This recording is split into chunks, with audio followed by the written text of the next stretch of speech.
يا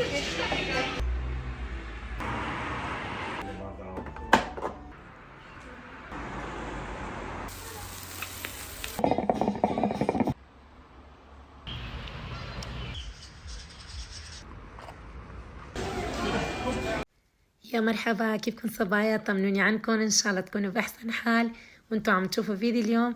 رجعت لكم فيديو جديد بعد غياب واشتقت لكم قد الدنيا. حبيت كمان هنئكم بمناسبة العيد. صراحة يعني تأخرت بالفيديو العيد بس ما كان بإيدي ظروف، ومثل ما شفتوا كمان يعني بآخر فيديو نزلته قلت لكم أنا شوي تعبانة، بس الحمد لله رب العالمين شوي هيك يعني صحتي صارت منيحة. فلهيك منتجت هذا الفيديو، حبيت نزل لكم اياه وطمنكم عن حالي كمان. وبتشكر كل الصبايا اللي سألوا وحبوا يطمنوا علي، إن كان على اليوتيوب إن كان على الانستغرام. ربي ما يحرمني منكم ولا من حنيتكم حبايب قلبي. فمثل ما قلت لكم حبايبي تأخرت عليكم بس مو بإيدي الصراحة. والحمد لله رحت على الدكتور وطمني على صحتي وقال لي إنه لازم تشربي مي كتير ولازم تتحركي كتير، يعني تتمشي. فإن شاء الله يعني رح ركز على هذا الشيء. وأبو عماد كمان قال ريحي حالك، يعني خليكي إنه فترة ما تنزلي على اليوتيوب، بعدين إنه بس يرجع لك صحتك يعني شوي تتحسن فيكي يعني تنزلي فيديوهات. فمثل ما عم تشوفوا صبايا هذا الفيديو حبيت شارككم، ان شاء الله ينال اعجابكم. صراحة يعني عايدنا شوي متأخرين، حسيت هذا العيد ما كان انه زيادة، ما حسيت فيه لانه كنت شوي تعبانة. بس الحمد لله رب العالمين انه هيك ومش شي تاني. فالحمد لله يعني حبيت يعني شارككم اجواءنا، مو بس انه بالعيد، يعني بهاي فيديو كيف قضيت يومي مع عائلتي. هون مثل ما عم تشوفوا كنت مجهزة الفطور، حبيت شارككم فطورنا. يعني هو فطور بسيط الحمد لله رب العالمين. ربي يديم النعمة ويحفظها من الزوال، وربي يديم النعم علينا وعليكم، وربي هيك يعني يحفظكم ويبعد عنا وعنكم كل شر، وهيك يعني ما يضركم بصحتكم يا رب. فحبايب قلبي مثل ما قلت لكم يمكن عم تلاحظوا علي كمان شيء متلبكة، لأنه والله يا صبايا ما عرفت كيف بدي نزل لكم هذا الفيديو. كنت خجلانة كمان، قلت يعني تأخرت على الصبايا. ويمكن شفتوا كمان كتير تعليقات يعني اجتني والله ما قدرت رد كمان. يعني يمكن ما بتصدقوا اجت اختي لعندي، اجوا اخواتي لعندي. فالحمد لله انه نسيت حالي شوي، نسيت المرض، لانه بجيت اختي لعندي كتير كتير انبسطت كتير مو شوي، وهي لساتها عندي الحمد لله رب العالمين. فالحمد لله الله لا يحرمنا من اخواتنا ولا يحرمكم حبايب قلبي. هاد كان فطوري، حبيت اصور لكم مثل ما عم تشوف شغلات بسيطة، الشغلات اللي موجودة بالبيت مثل المربى، لبنة، خضرة، يعني بشكل عام فطور يعني موجود بأي بيت. بس حبيت يعني شارككم يومي، وإن شاء الله يا ربي ينال إعجابكم الفيديو. هاد كان فطورنا حبايب قلبي، حبيت شارككم.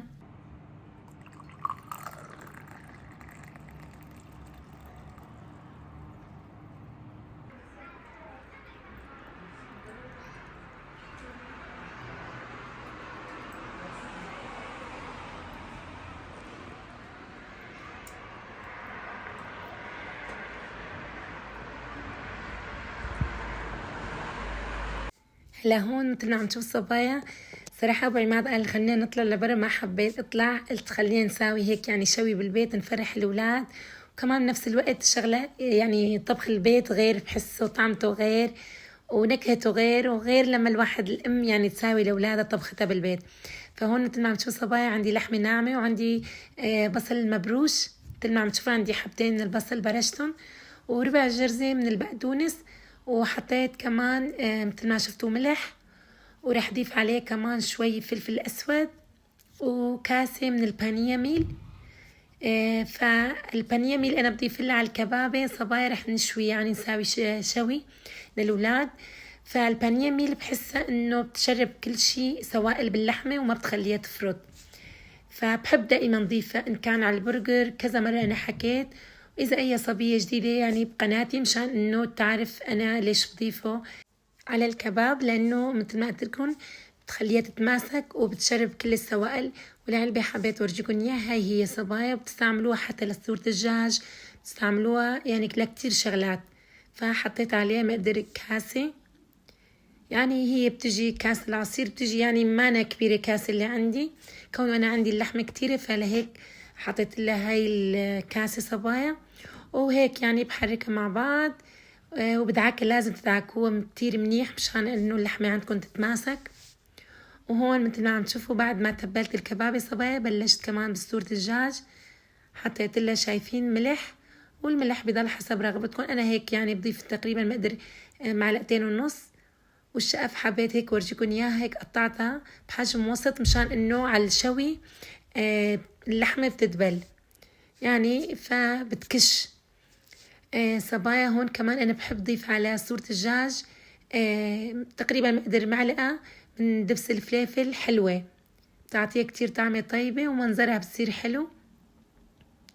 كمان حطيت لها هيك مقدر معلقة رشة يعني من فلفل الأسود، كمان بحط عليها البابريكا بتعطيها لون كتير كتير حلو، أكتر شي يعني بتعطي لون أكتر ما بتعطي طعمة. هون كمان بحط لها فلفل صباي بيجي هيك مبروش، فلفل يعني ناعم بس إنه طعمته حلوة ما حدة، كونه أنا عندي ولد صغير رح ياكل منها. هون كمان عندي بهارات مشكلة بحط لها شوي يعني مقدر معلقة بحط لها، وهدول الشغلات يعني البهارات بحطهم صبايا. وكمان رح احط عليها خل ابيض بيخلي اللحمة عندكم طرية.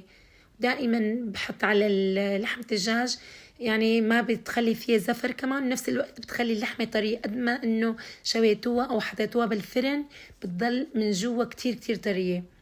هون صبايا حطيت لها كمان زيت، هدول الشغلات اللي حطيتهم. كمان رح اضيف عليهم يعني كم شرحة من الليمون تعطيها طعمة طيبة مع التتبيلة يعني.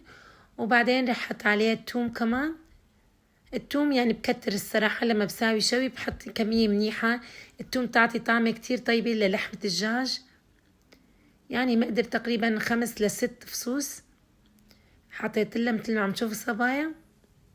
بعد ما حط عليها الثوم كمان اخر شي رح دعكن يعني خلطهم مع بعض لحتى تاخد طعمة التوابل. وانتو كمان اكتبوا لي كيف بتساووها، يعني كل حدا منكم كيف بيساويها. شايفين صبايا هيك يعني ما بدي اي شي بصراحة. كل مرة يعني بضيف عليها شغلة، احيانا لما بساوي شيش طاووق بحط عليها لبن، بس كونه هاي الشوي انا ما بحط لبن وهيك شغلات، بس توابل وزيت مثل ما شفتوا توم. حطوا عليه كمان شرايح من الليمون كمان كتير كتير بتعطي طعمة طيبة. وهيك يعني صار عندي جاهز صدور دجاج كمان، وعندي دبابيس وعندي جوانح كمان نفس التتبيلة هيك بتبلها.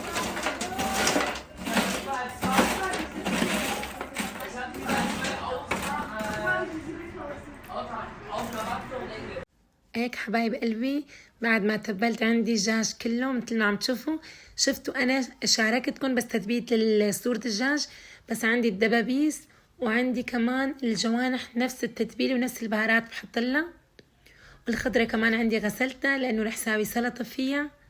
حبيت هيك صور لكم كمان الاجواء على البرندة غير شكل، حبيت شارككم هذا الفيديو صبايا. شايفين الاجواء بتجنن يعني الصراحة، يعني شوي مغيمة بس انه الجو الحمد لله انه صار له كذا يوم شوب يعني مانا انه برد.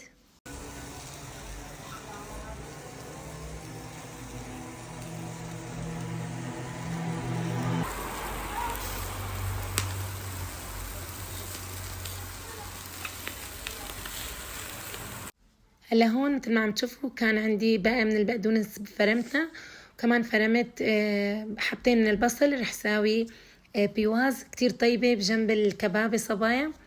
وهون بلشت كمان بالسلطة، يعني لازم يكون في سلطة، إذا مو سلطة لازم يكون في تبولة، بس كان إنه أولادي ما بيحبوا التبولة كتير لأنه فيها بقدونس فيها هيك فما بيحبوا، فلهيك حبيت ساوي لهم سلطة العادية. وكمان أبو عماد يعني بحب كتير البيواز بجنب الكبابة صبايا، مثل ما شفتوا البيواز ما كترته، بس إنه السلطة رح ساويها للعيلة. ومثل ما عم تشوفوا يعني حبيت شارككم حتى وأنا عم بفرم السلطة. والله يا صبايا ما بتصدقوا قديش اشتقت لكم، يعني حسيت حالي يعني صار لي سنة ماني منزلة فيديوهات، والله يا صبايا ضليت احكي لاختي كمان عنكم، انه اشتقت للصبايا كتير، اشتقت يعني لكلامهم. فربي يحفظكم يا رب وما يضركم يا رب. الحمد لله على كل حال. يعني نحن بالاول والاخر بشر، يعني اجباري بدنا نمرض، بدنا يعني نتعب. فالحمد لله انه كان هيك، مو شي تاني. الحمد لله انه سويت تحليل عام كمان، الدكتور قال انه ما في شي خطر، بس انه لازم انه تتحركي وتشربي سوائل. انا ما بشرب مي والله يا صبايا، ما بعرف كيف بدي غير هذا الطبع فيني.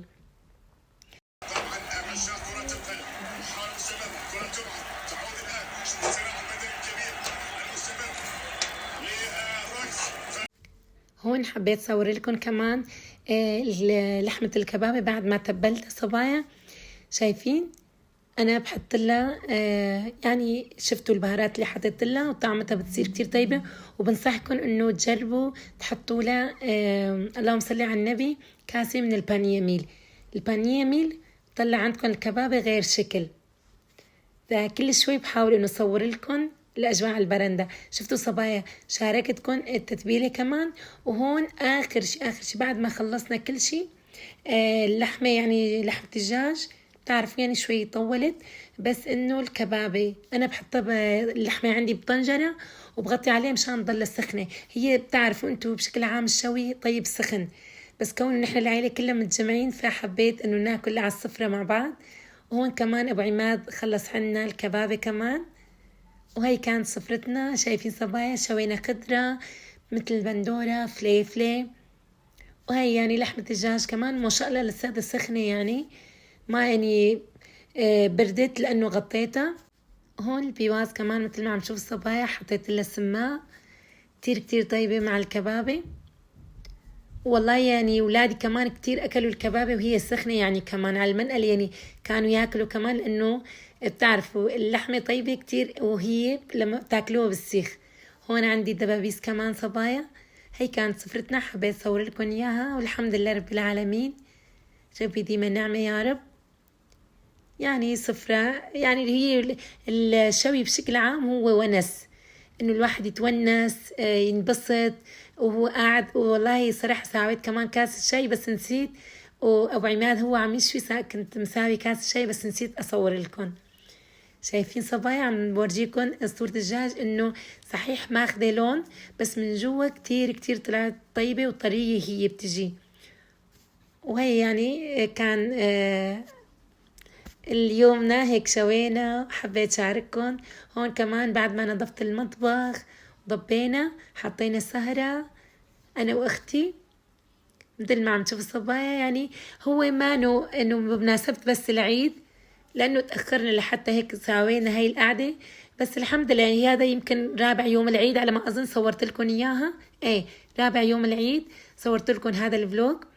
مثل ما عم تشوفوا حطينا هاي القعدة شوية فواكه، ساويت قهوة، ساويت شاي، هيك على المسويات حطينا قعدتنا. وانتو كمان احكوا لي صبايا وين رحتوا، كيف عيدتوا، كيف كان العيد معكم. اللي ساكن هون واللي ساكن بالدول العربية أكيد، يعني اللي بالدول العربية أكيد العيد عندهم غير عنا. نحن كون نحن بالغربة فشوي العيد بيكون صعب، لأنه ما بنحس بالأجواء، بس بنحاول نحسس عائلتنا نحسس أولادنا يعني بالأجواء العيد، لأنه عيد سبحان الله فرحته غير وأجواءه غير سبحان الله. فالحمد لله رب العالمين إنه هيك كمان نعمة حبايب قلبي. فالواحد فيه إنه يفرح أولاده بشغلات بسيطة. هلا هون حبايب قلبي تاني يوم أبو عماد قال البسي خلينا نروح نغير جو، نطلع يعني من جو البيت، وإنه يعني تنسي حالك شوي. فالحمد لله صبايا هون طلعت هذا الفستان. انتوا قلتوا لي عماد اذا طلعتي الصبح البسي هيك يعني المشجر، يعني هيك كتير لونه حلو، فلهيك اخترت هذا الفستان. وهون صبايا مثل ما عم تشوفوا بعد ما لبسنا نحن طالعين حبينا نروح نغير جو. اخذت الاولاد الصغار معي كون لانه الجو صار له يومين كتير حلو، فحبينا نطلع وحبيت اخذكم انتوا كمان معي يعني تشوفوا الاجواء. ما شاء الله تبارك الرحمن الجو بيجنن. فالولاد راحوا على المسبح اولادي الكبار، بس اخذت الصغار معي وحبيتنا نطلع نغير جو انا وابو عماد والصغار. فخليكن معي، واذا عم تعجبكم الفيديوهات صبايا بتمنى منكم تحطوا لي لايكات حلوه مثلكم وتكتبوا لي تعليقات تشجعوني انه انزل فيديوهات. خليكن معي بالفيديو صبايا، وهلا رح اورجيكم الجو كمان قديش حلو. مثل ما عم تشوفوا صبايا حبيت اصور لكم الاجواء، سمعكم صوت العصافير، ما شاء الله الجو بجنن.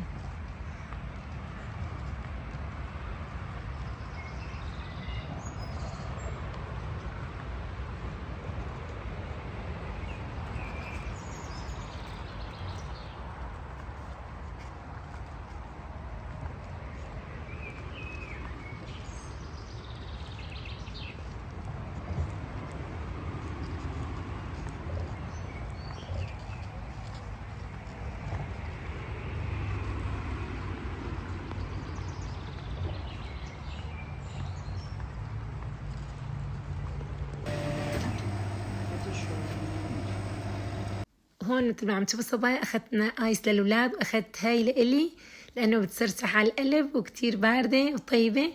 وكمان حبيت هيك صور لكم هاي بحيره قريبه من بيتنا، تقريبا بدكم تقولوا 10 دقايق. حبينا نيجي لهون نغير الجو، شايفين ما شاء الله.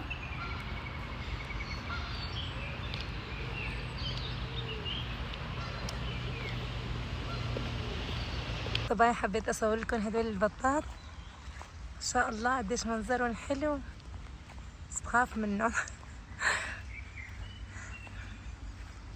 ما شاء الله.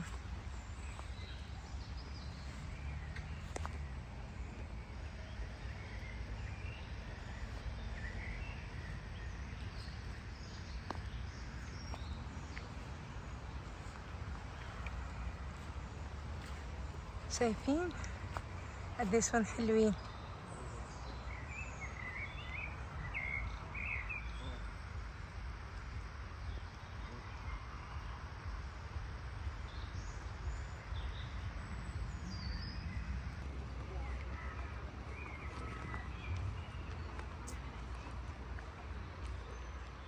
حبايب قلبي مثل ما عم تشوفوا نحن عم نتمشى في هيك يعني حاطين مثل مكان فيه حيوانات. حبيت اصور لكم الطاووس، شايفين قديش هو حلو ما شاء الله، الوانه بتجنن.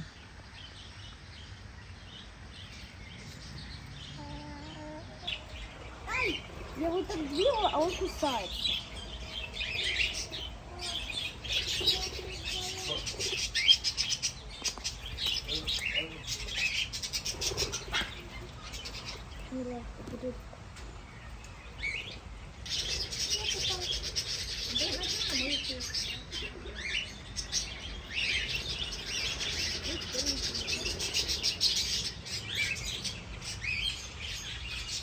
شايفين ما شاء الله الوردات قديش حلوين، ورد ابيض الوانه قديش حلوه. حبيت اصور لكم كل شيء حلو عيوني بتشوفها. تستمتعوا مثل ما انا مبسوطه بهذا الجو الحلو الجميل ما شاء الله. صوت العصافير يعني خرج واحد هيك يقعد بالطبيعه يستمتع بس.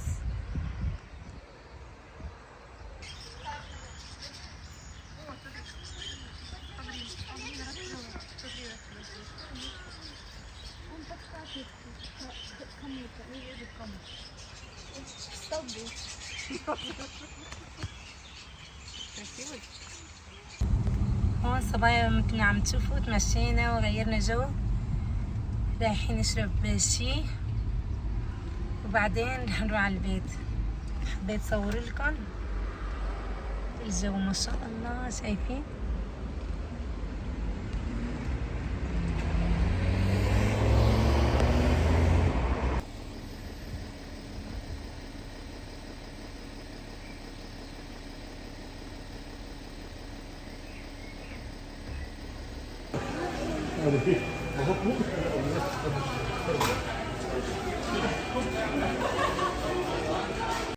لهون صبايا اجينا لهون حبينا هيك نشرب شي، فابو عماد وصى على يعني شي بارد الي وله. كمان الاولاد اخذنا لهم بومس لانه كانوا اكلين ونحن طالعين، واشترينا لهم بوزه كمان. فهون اجينا لنغير جو، بس ما شاء الله إن كتير مكان زحمة، ما قدرت صور لكم هونيك، يعني ما توقعت هيك يكون زحمة، حتى ما صورت كمان جواتا كتير. فالحمد لله هيك حبينا نغير جو. هون أبو عماد أخذت على نكهة الكراميل، وأنا أخذت على طعمة الشوكولاتة صبايا. مثل ما عم تشوفوا والله كتير كتير كانت طيبة.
هون صبايا مثل ما شفتوا حبيت هيك صور لكم لوين كمان طلعنا تاني يوم، وحبينا هيك نغير جو، اخذكم انتو كمان معي.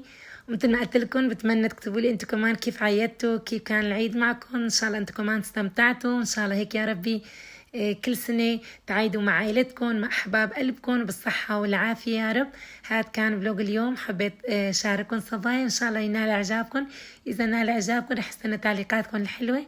هلا بقلكم ديروا بالكم حالكم، على عائلتكم، على أحباب قلبكم، وتضلوا بحفظ الرحمن. استنوني فيديوهات جديدة وحلوة إن شاء الله. مع السلامة حبايب قلبي، للفيديو الجاي.